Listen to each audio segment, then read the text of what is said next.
Hello, everyone. Thank you so much for joining us today. We will get started in just a second as soon as all of our attendees are in the room.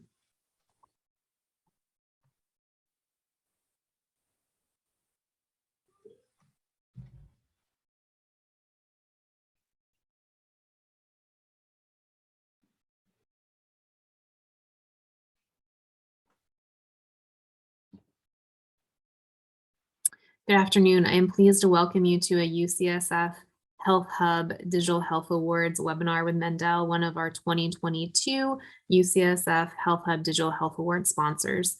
Today's webinar will be recorded and shared afterwards. If you have any questions, please feel free to use the Q&A button at the bottom of your Zoom navigation menu. My name is Melissa Faulkner. I am the Executive Marketing Director here at UCSF Health Hub.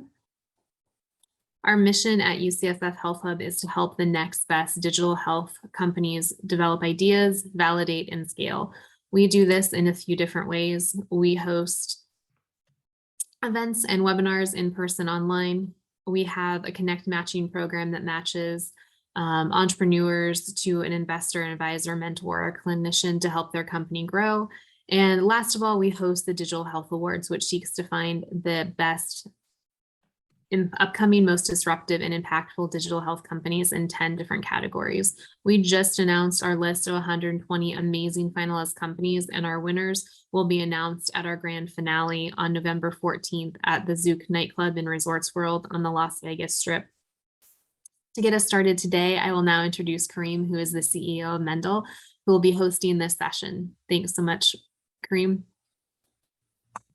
Hi, everyone. Thanks for making to our webinar today. My name is Kareem. I'm co-founder and CEO of Mendel. I'll introduce myself in a second, but first, let me introduce what's today's webinar is about.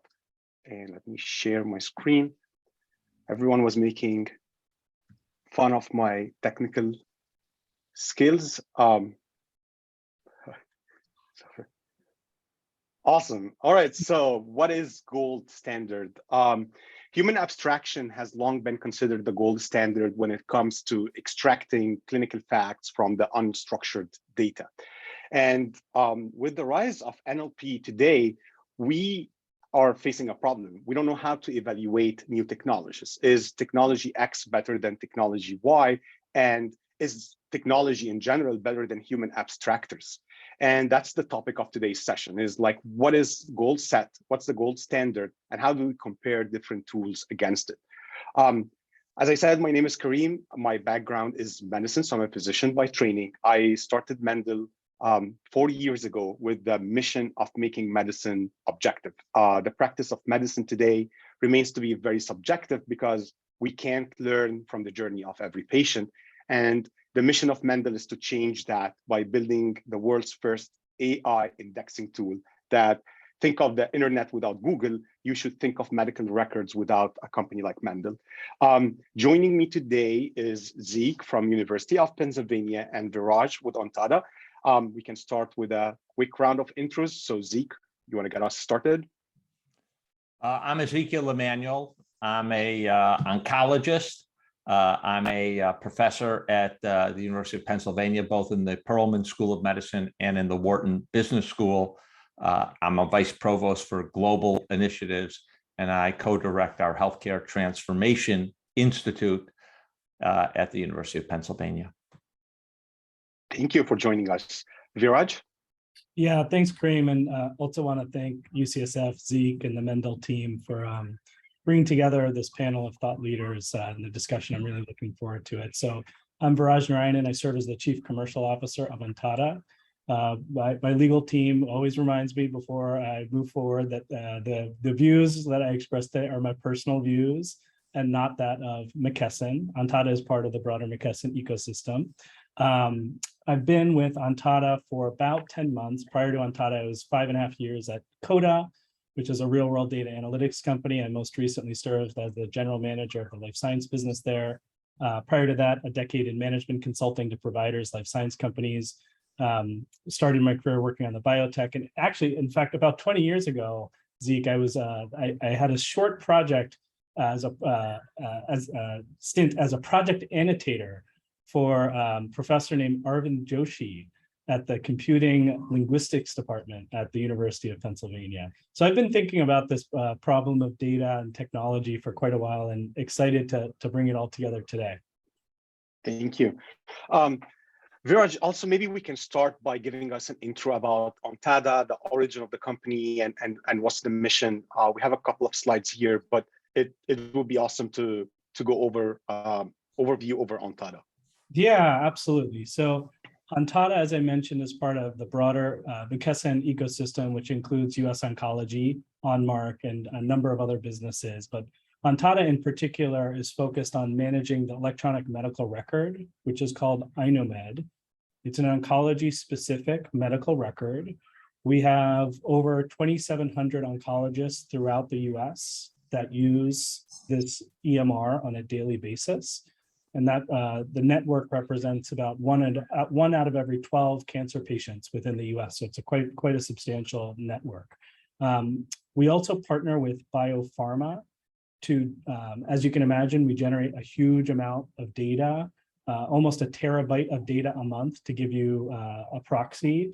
And our goal and business model is really a two-sided model where on one side, we have the oncologists who increasingly are having, particularly in the community, a challenging time of keeping up with all of the latest advances and therapies and innovations in oncology. So for that side of the network, we try to think about how do we improve that workflow and interface that they have so much interaction with, and positively influence care when it comes to things like precision oncology, for example.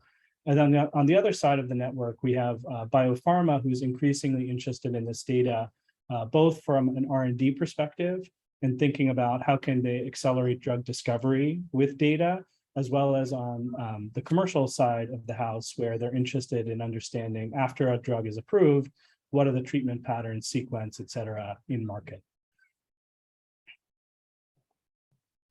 Thank you. All right, so when we started Mendel, one of our biggest problems was believability. The state of AI in general today is like the boy who cried the wolf. There's a lot of companies that have promised breakthrough AI technologies, but they haven't met they haven't met the bar when it comes to quality. And when we started Mendel, we always got the question, if this company X, Giga company, did not do it, why should I believe you guys, right? That's and it's a very legitimate question to ask. So all the time, our technology and the promise of the AI was questioned, but also many times we were asked, like, why should I use AI when humans are the gold set? Like, human produce the best quality when it comes to abstraction. So those were two big questions that we as a company had to answer. And unfortunately, there isn't a wide adopted definition of quality when it comes to extracting insights from the unstructured data. So the big question was, what is quality? And it's obviously a very philosophical question.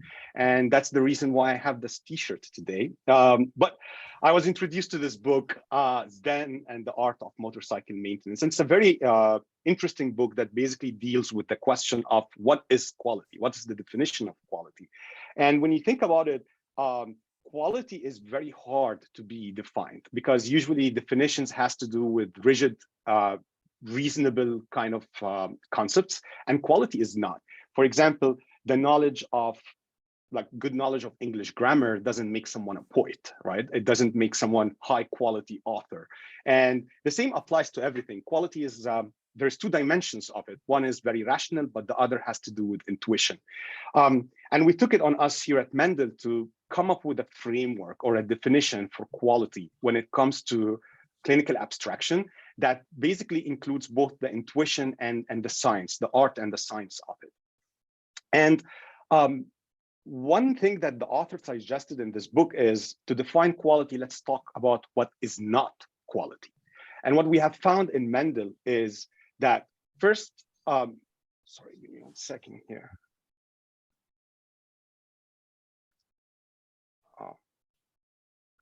All right, I'm probably going to have to go over this here. What we have found here is that two humans abstracting a medical record doesn't actually constitute a goal set. That's the first thing that we have found out, that quality is not two humans blindly looking at a medical record. So we ran an experiment where we got few records, gave it to one abstractor, which is this line that you can see here. Then we gave it to two abstractors blindly and a third one to do adjudication. And then we did a third one where we had two abstractors plus an AI to review, like an AI output reviewed by two human abstractors and also adjudicated. And what we have found is actually two humans weren't performing as good as the output of three. So the general thesis that if you get two humans to manually abstract a record blindly, you will get goal set is not true.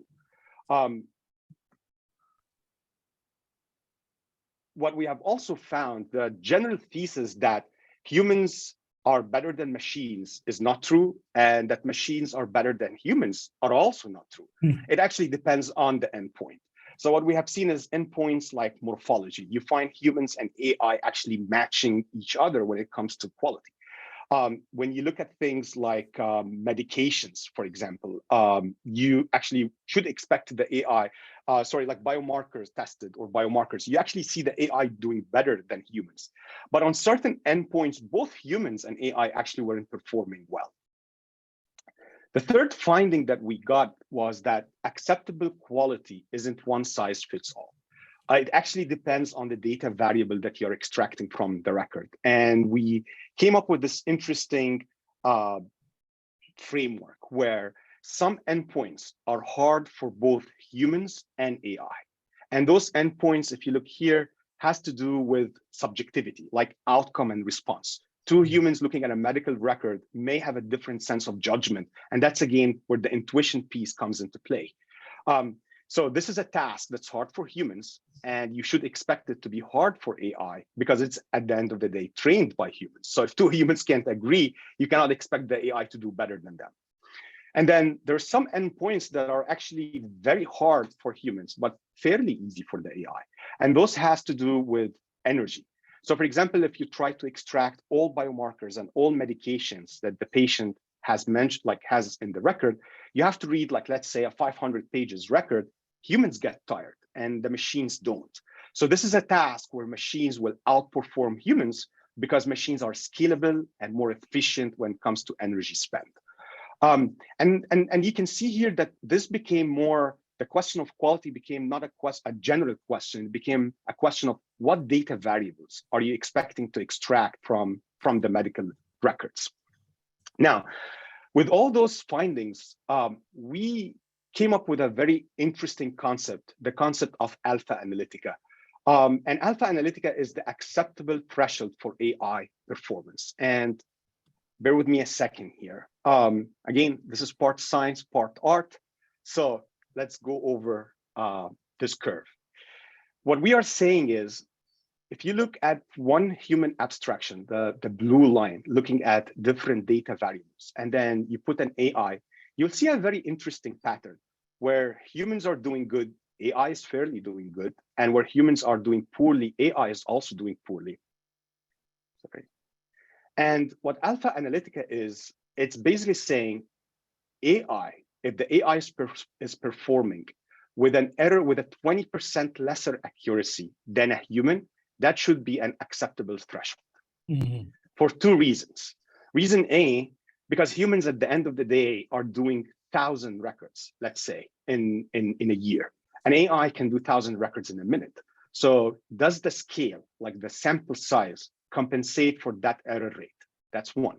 Second is because AI in general today is not as smart as humans. I mean, I know everyone wants to believe that, but it is not true. Humans are a very rational and the amount of reasoning that humans can do today is very hard for an AI system to do. I mean, obviously everyone is trying, and we at Mendel are the very forefront of it, but this is not something that big tech have figured out, and it's still a question of more research. So the expectation that the AI should outperform humans in everything is just not a reasonable expectation. So the question is, how far off from a human can it be acceptable for an AI to perform? And that's the concept of alpha analytica. What Alpha Analytica also does, it factors a couple of things. It factors the complexity for humans and the complexity for the AI. So it's a mathematical formula. And that's the science piece of it. Where the intuition or the art comes in is the number 80%. So we always get, why is it not 90? Why is it not 70% of a human accuracy? And again, there isn't really a good answer here. That's where the intuition piece of quality comes into play. And we've chose 80% because it's not too far from what a human can do, and it's not also very poor. And what we have seen is, because of the scale, that number tends to give out analytics-ready data. Mm-hmm. Now, that changed a lot of things for us here in Mendel. So in the past, a lot of like the standard today in AI, you say we are doing our accuracy is 90%, or our F1 score is 90%. And again, we don't think that this is true. It's not one size fits all. Today, we give a quality report that works on the data variable level. So it's as granular as the data variable, where the AI target is the Alpha Analytica, and we show to the customer how did we perform. As you may see, in many cases, we are actually outperforming Alpha Analytica, or we are in line with it, or we are underperforming. And some endpoints are just generally very challenging for the AI. And what we're also able to show for the customer is the iterations, meaning any AI system is growing smarter by the day. And that's no exception here at Mendel. So a customer giving us data today probably is not going to be getting the same quality that they can get a year from now. And we're able to show the progress over time based on training on customer and other customers' data per endpoint. That level of transparency changed our business. So it's a well-known fact, people don't buy a drill, people buy the hole in the wall. Our customers are not buying AI. Our customers are buying data that can answer questions, and they want to understand, how good is this data? Where can I trust it? Where I cannot trust it? And the idea of surfacing some sort of a report that has a threshold and being transparent on where is good and where is bad has proven to be the best-selling tool today, rather than talking about our IP and how proprietary the technology is. The question that we always get is like, but aren't you guys shooting yourselves in the foot? Because now you're saying that actually some endpoints are underperforming, and the answer is no. And the reason that's the case is you have to remember, even two humans can't do it. The only way you can get actually to gold is if you get the AI and the human to work together. Meaning, if you show that, if you come in here and if you come in here and you say, I actually want to get to the gold set, you have to look at, let's say we look at those variables here, and you say, okay, we are underperforming at, let's say, surgery. Get humans to actually get humans to abstract that specific data variable. Mm-hmm. That is what's going to get us to a gold set. So a gold set is a collaboration between a machine and a human. The gold set is not done by a human, it's not done by a machine. It's actually a spectrum, and it's the collaboration between those two entities that actually can get us there. The very short version of it, without AI, you don't get gold set. And with AI only, you don't get gold set. With machines only, you don't also get to gold set. So that's a very brief presentation about how we think about quality and frameworks of quality here at Mendel. Some of this is early on work, and that's one of the reasons we wanted to engage the community and academia on thinking through that framework and rubric and getting feedback early on. With that, happy to start the panel discussion. And maybe I can start with Zeke and ask the question, how do you define quality in clinical data today? How do you define a quality of a manually abstract or an abstracted record in general? Oh, it really depends upon what you're trying to achieve in the setting that you're placed. So I remember very well when I was training at the Dana-Farber Cancer Institute, or I was working in the new patient clinic, and I would get basically 250 pages of past medical history for a patient presenting with either breast cancer, recurrent breast cancer, And you'd have to go through, and there are, particular details I wanted to know. What was the original diagnosis? What was the stage? What were the tumor markers? What chemotherapy? How many regimens? How long did the patient go before recurrence? If it was a recurrent case, where did it recur? What were the tumor markers at that point? What subsequent chemotherapies did the patient have? When the patient's showing up, have they been on any experimental therapies? What's their performance status? So, and going through 250 pages would take, as you point out, a long time to extract all that information.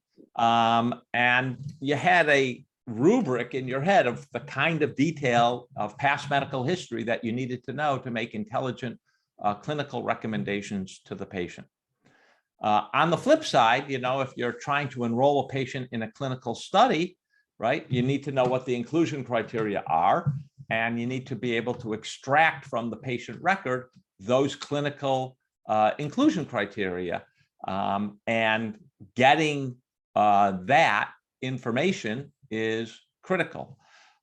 So on the one hand, you have this pot. I don't need everything, right? I need to understand what the previous history is, any comorbidities also. That's the clinical setting, and what would the patient be ready for at this point? What could I add? In the research setting, you're trying to see, does this patient qualify for this clinical trial, yay or nay? And you try to do that fast. So I think that's, you need the quality standard for the particular circumstance in which you're working. Let me add one other thing, Kareem, which is at this point in evolution of medical care and new therapies, we have, I don't know, the last I looked, over 600 treatments in clinical trials for oncology, in human clinical trials for oncology. The big rate limiting step is identification and enrollment of patients in trials. And the big rate limiting step for all the companies and also the people running cooperative group trials is identification of potentially eligible patients.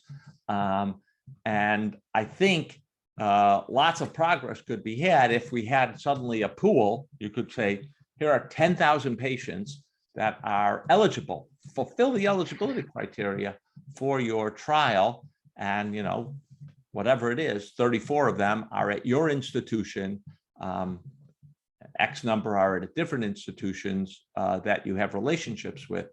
That makes could shorten substantially the enrollment period if you had a pool of eligible people that you could identify and go after. And everyone knows that, enrollment takes a very long time. And it's really because of this problem of identifying potentially eligible patients for clinical trials, where if we can get NLP to work well, that doesn't mean you have to cover everything. It means you have to be able to answer the eligibility criteria in any particular trial. But for other use cases, say like comparative effectiveness or real world evidence or post-approval studies, all those other kind of use cases where you have to answer some sort of a clinical question, would you rather have a sample of 1,000 patients with very minimal errors, or a sample of 100,000 patients, 200,000 patients, not with a lot of errors, but with relatively more errors than a smaller sample? And in other words, is quality a function of sample size and accuracy, or only accuracy? No, sample size matters. It matters a lot. And we know this, if I flip hats, I'm no longer an oncologist, I'm a health policy guy. We know this in the health policy world, right? Yeah. Where if you don't, if you have, as it were, an approximate, within 90, 95%, the cost data, that's, pretty accurate enough. And if you have that on millions of patients as opposed to a few thousand patients, it's better. And then you can substitute sometimes the millions of patients where you have 90% accuracy with a few thousand patients where you have 100% accuracy, and figure out where the delta is, what is the particular elements that I'm missing or consistently missing. But I think your dilemma is a little bit of a false choice. If in general, I think if I said, gave to a drug company, here's 10,000 patients, we're 90% sure qualify, that would be worth a lot of gold. Then they could call the patient, see if they're eligible, and then go through a very short list. So I think, as you point out, it's not necessarily either machine or human, right? And we don't know what the optimal combination is, but I think working at the optimal combination of, here's a potential pool given the machine, here's the refinement. Once the baseline is done by humans, is probably optimal, and certainly much more efficient than me going through 250 pages of written, or even EHR notes, but having to go through the text to look for what's the stage of this patient, how many, what's the performance status, things that we don't necessarily have in a structured format. Mm-hmm. Viraj, you're on the forefront of commercializing like unstructured data. How is the market thinking of quality? What are you hearing from your customers, life sciences? What are their expectations? And is the way that Janssen thinks of quality different than the way that the Roche or Pfizer thinks of quality, for example? Yeah, well, it's interesting as part of some of the opening comments you stated related to the practice of medicine. So I'm a decision scientist by training, MBA. And a decision scientist view on this is you actually go to a doctor because you trust their bias, you trust their judgment. And it isn't actually necessarily objective, but I know collectively as a field, we're trying to create this evidence generation. But at the end of the day, as a patient, if you're going to Dr. A or B, inherently there's something you trust about how they make decisions, which is different from A or B. So I think that's an interesting nuance.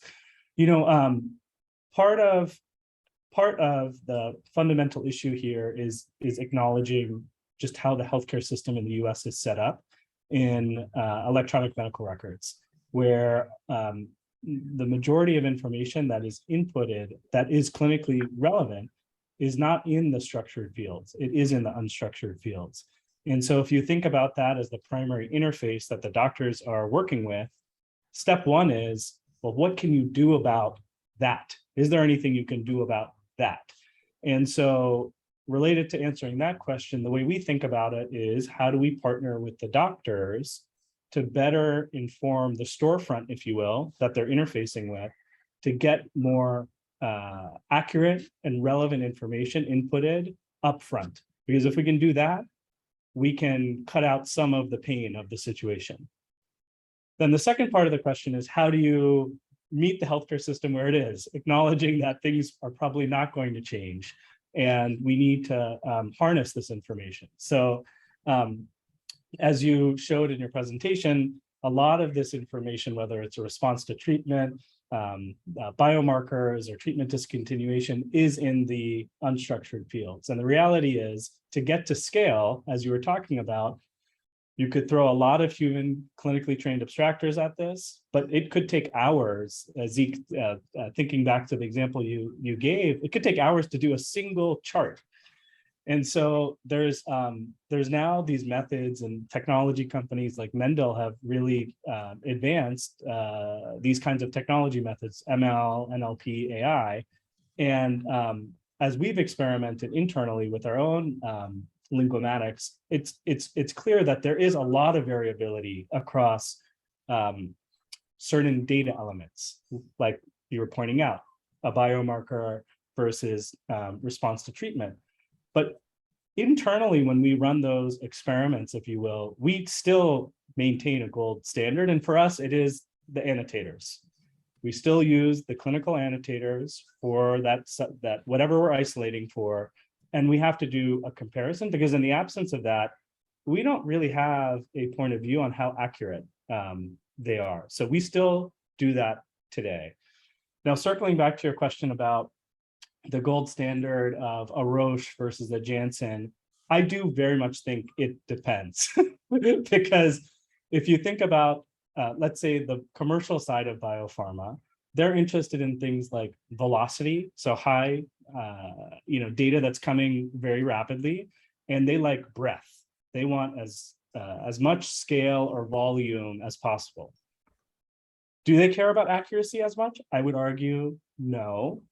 So there could be a different standard for that kind of use case versus if you're thinking about an R&D biopharma use case where you're trying to isolate a subset of patients for analysis that requires deeper data for a smaller subset of patients where accuracy really matters, particularly if they're thinking about potentially taking it to a regulator for a decision, for example. And I think it's interesting because there is a bifurcation based on the use case. And the other thing that Zeke pointed out that I thought was really interesting and worth acknowledging is clinical trials design has dramatically changed over the past 10 years, where we used to be in oncology enrolling 5,000 patient, 10,000 patient trials. Drugs are now getting approved with 100, 200 patients. And so being able to identify those patients at the right time has become increasingly harder to do because of the narrowness of the practice of medicine, which is a good thing, but it's also a challenge that we're confronted with. So Zeke, how does the regulator today assesses quality of data that's being submitted for regulatory kind of applications? Is there a certain framework or is it study by study? How does the FDA think about it? Well, that we could then look at, we would have patients who are getting this drug in in their chemotherapy, but also have CHF, but also have COPD, but also have diabetes. And so having, say, a couple of million people as opposed to a couple of thousand people who we have observational data on will add the richness, I think, as was pointed out, having a lot of data and broad, so you cover the entire waterfront, I think is very valuable.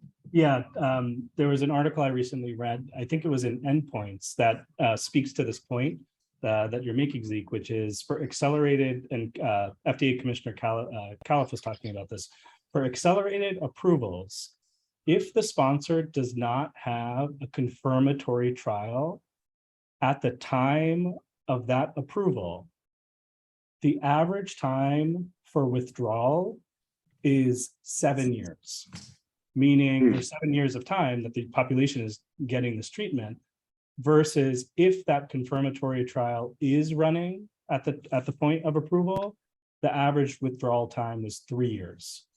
That's a significant amount of difference that the general population gets sort of impacted, if you will, by the lack of confirmatory evidence after a drug is approved.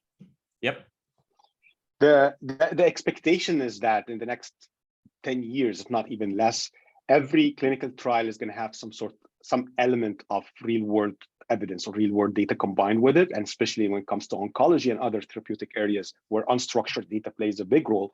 The FDA is going to have to answer the question of what is acceptable. One of our clients, we submitted data and they were like, do you think the FDA is going to accept it? And I was like, what is the accuracy rate that you want? He said, let me Google it. And it was funny because there wasn't like really a way of figuring it out, but then they actually Googled it and got no answer, right? So I think that the question of answering what is acceptable is going to be important, and also making sure that thesis that human abstraction is the gold standard is just not simply true, and has to change. One other interesting stat that I can share about, like you guys have made comments around like how tedious and long of a process it takes. It's also very expensive. So if you want to abstract 100 million patients for the year 2021, just the records for the year 2021, and hypothetically, you hired every abstractor in the US, which is around like, I think 100,000 or something, you're going to have to pay somewhere, I remember the number was around $200 billion. And you're going to have to wait 25 years. That's how long it's going to take them to abstract just one single year. So in 25 years from now, we're going to know what happened in 2021 after spending $250 million, which is just not simply a practical solution. And the only way is if we start kind of putting systems around the AI. But Viraji made a comment that when it comes to some commercial applications, velocity is a key, accuracy is not. But is that like, to what extent? Is it like, to what extent is accuracy kind of acceptable for use cases where velocity is a key? Yeah, I don't know if there's a clear answer for that. I think that a lot of commercial stakeholders that we interact with are pleased with simply having structured data, not necessarily unstructured data as part of the products that they receive. And so adding unstructured data to that base, I think would be a welcome opportunity for many of them. Yeah, I think, Kareem, I think you keep asking the question, and I don't know that it's the right question. You know, it's never good for the student to correct the teacher. But the problem is, and again, I think the problem is the circumstance dictates how much inaccuracy you're willing to tolerate. And I think that's critically important variable. How much, knowing that even humans don't get 100% accurate and 100% of the data all the time, it will depend on how much the variability is. And I think, as you pointed out at the start, where is that variability? Yeah. Is that variability on the key variable you want, outcomes? Is it on quality of life? Or is it on something else that may not be as relevant to the major question being asked? So I do think that level of accuracy depends upon the circumstance and both the clinical and research circumstance that you're trying to adjudicate with that. I think for the FDA, I think you're 100% right. It's a work in progress. And it'll probably always be a work in progress as NLP gets better and better. Well, as NLP gets better and better, and as you say, you know, as machine learning, you know, if you do 1,000 breast cancer patients, you're going to get some result with your NLP. If you do 100,000 or 1,000,000, totally different. And then also, I think, total depends on where the patients are from and where the doctors are from, right? The kind of way that we structure data versus, say, the British structured data or the Japanese structured data are going to be very, very different. And so I think, again, the language used and the kind of standards that we use may not be totally interchangeable, which I think will present some interesting dilemmas, especially for the international trials. You know, one of the things the FDA wants is more data from American participants in trials, and not accepting data that's, you know, 80, 90% global. And I think, again, having NLP that can do all the different places and is accurate to the similar degree is going to be one of the other important elements, I'm sure, from the FDA. I think part of the reason also that we struggle with the question is just the maturity of the space. It's still early, rather nascent in terms of use of NLP and unstructured data at scale. I think we all acknowledge there's an operational problem that exists. We can't fully rely on human abstraction, but we're still early days, in my opinion, of what will be a space that continues to get more and more advanced with techniques, with standards. You know, Kareem, you keep asking about standards, what the standards will be.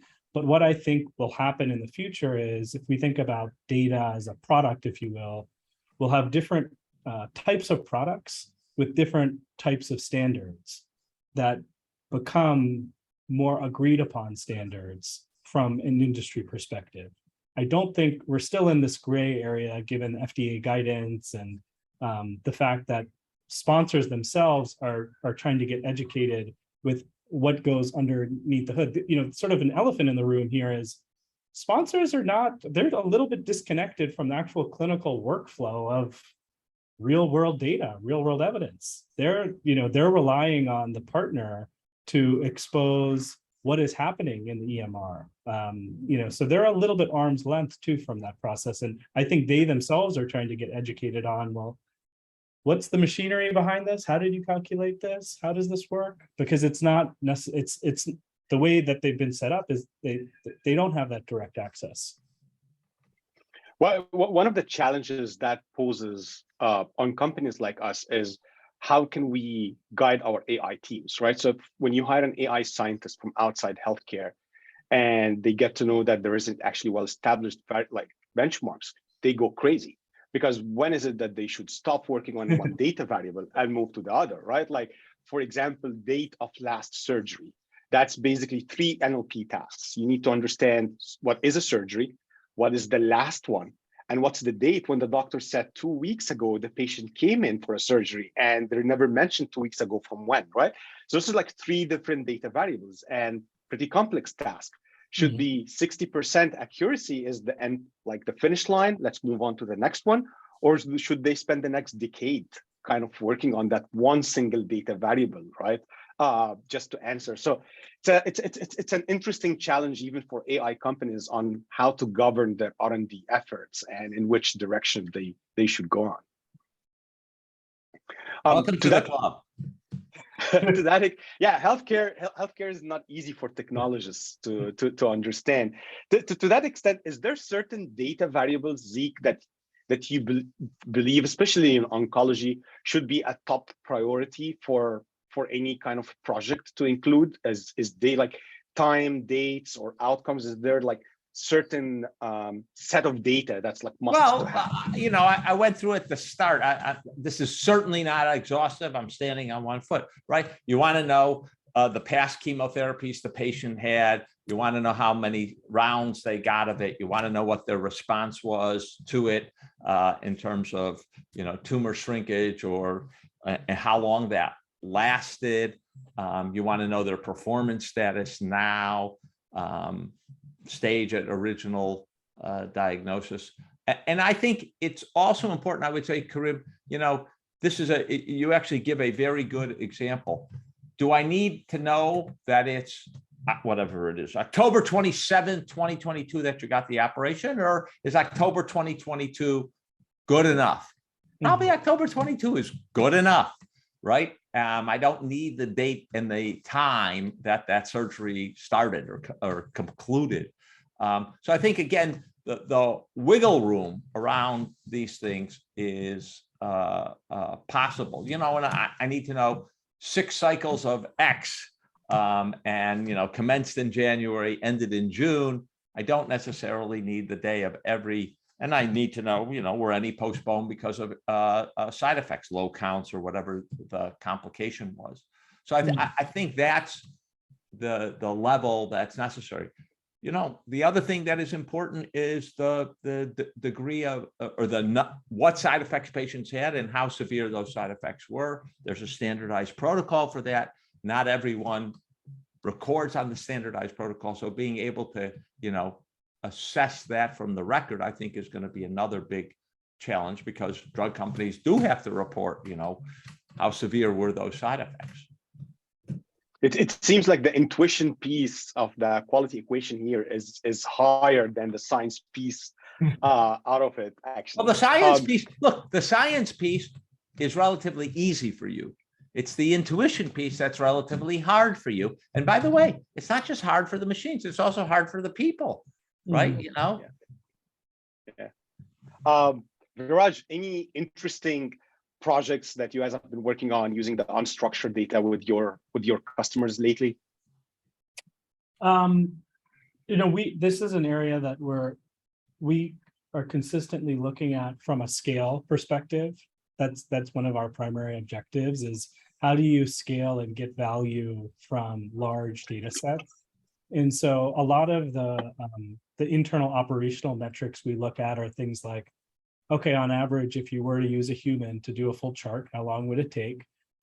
We run a little experiment with NLP for biomarkers. We can chip away 5% of that chart time. And so that's where we're spending a lot of our energy internally. And then externally, we're interested in some of the use cases that that could potentially accelerate things for point of care. So whether that be a patient being eligible for a clinical trial based on criteria found in data, or whether that be a patient that should be receiving a certain kind of test, a biomarker test, for example. And so those are a couple of examples of some of the external use cases. And Zeke, I know, of course I know, Mendel is working with UPenn on an interesting study to like kind of better understand how to think about AI versus humans when it comes to that. Do you want to give the audience some more details on that? Yeah, well, our thinking is that what we need is a head-to-head trial of people versus machine. You know, we've been doing these trials in various areas, you know, famous trials in the 1850s of human versus machine in laying railroad track. And so we've always had this sort of competition, how well can the machine do? So we are thinking about a 4-arm trial, taking clinical cases in one cancer and looking at machine, looking at 2 human abstractors, looking at machine and human abstractors, and then looking at other abstract, not just Mendel technology, but comparing it to other technologies on the same group of cases. And I think the question is, how good are they? How accurate, and also what's the time savings? I think, as you point out, you know, it may well be that 2 humans are looking at the same record, are the gold standard, but that may take a long time. That may take, you know, an hour per record, whereas, you know, a machine using NLP might literally take a minute or less than a minute. And time is valuable. We, you know, one of my mantras of the moment is, when you have a problem today in healthcare, you just can't throw people at it. There aren't any people, right? I mean, we have what is it? About 9% of all jobs in healthcare are unfilled. We have burnout everywhere. So you can't just throw people at it. So I've been advocating that we need to think of more automation in the system. And so both being able to supplant people, because we just don't have them, and being able to do it faster is exceedingly very valuable. And then, as you point out, we're going to know something about where the machine does better than the people and the people do better than the machine. And therefore, where, if the machine works, we can get the people to supplement the machine and probably get the best of all worlds. And then the question is, how good is it? Is it 100% of all the information we want for determining eligibility in a clinical trial? Or is it, you know, 98, even under those circumstances? And we're just never going to get to 100%, which is probably fine. We're very excited about this study. And I'm also very, we had a very interesting board meeting. We were like, hey, we want to sponsor a study where we're comparing ourselves against other companies and against humans, and we're setting a benchmark for the industry. And it's a fortunate thing to have like a company where everyone from employees to the board is supportive towards just not investing in commercial and product, but also investing in the market and making sure that we're helping the industry answer that question: what is good? Like, what is good looking like? And thank you, Zeke, for working with us on designing the study and working on it. Any final notes, Viraj, before we open the floor for questions? You know, to take a contrary perspective for a moment, there could be moments where we need to rely fully on humans. there could be where accuracy trumps above all, and there is the time to do the work needed to fulfill the task. Ideally, that's not the majority of circumstances, but I think that, and this is related to maybe one of the questions in the chat of accuracy and the height of accuracy. And it's also related a little bit to the point of inertia. If a sponsor, for example, is risk averse, they may be not open to certain techniques being applied in certain circumstances and wanted the old way of doing things. So I think it's not to be Debbie Downer near the end of the panel, but I think that's just a reality of where we are still. And I think it speaks to the maturity. I think you're right. There's always going to be early adopters and then people who are waiting on the sidelines to see how it all sorts out. That's, again, just the nature of the circumstance. And those early adopters are true in farming, where that notion of early adopters started, as well as medicine and clearly among drug companies. We have 6 minutes left, so I want to open the floor for questions. So we received a few questions here, one of which was, how do you approach scenarios where the accuracy needs to be very high? Like think of redaction, right? Like where you want to remove PHI information from a record and you want to meet the 99% threshold. Well, we can actually do that at Mendel. We have, so the way, it's very interesting. One of the very few, if only, applications that are kind of regulated today is PHI redaction. HIPAA has created a very clear threshold. The tolerance rate is 1%. So in a given data set, their tolerance rate to call it a safe data set or like to be in the safe harbor is if you have an error rate of 1%. And we can't take your word for it. You have to hire a third-party statistical verification company. Think of like the Miradors of the world, where they would analyze the record and give a certification saying, yeah, the error rate is lesser than 1%. And here at Mendel, we actually have done that on 6 different occasions. And our accuracy rate is in the ranges of the 99.5 plus. But one of the reasons we were able to do that is with the tasks like PHI redactions, the data variables are somehow limited, right? You need social security, first name, last name, you have a set. With other clinical tasks, the sky's the limit. Every project comes in with different data variables. And some of them, as I said, are very complicated, like dates and others. So I think it really depends on the use case, but it's also, there is a lesson to be learned from that PHI redaction, because it kind of created a finish line, which makes it easier for AI companies to strive towards. And that's what we also want to do on the clinical applications side of things.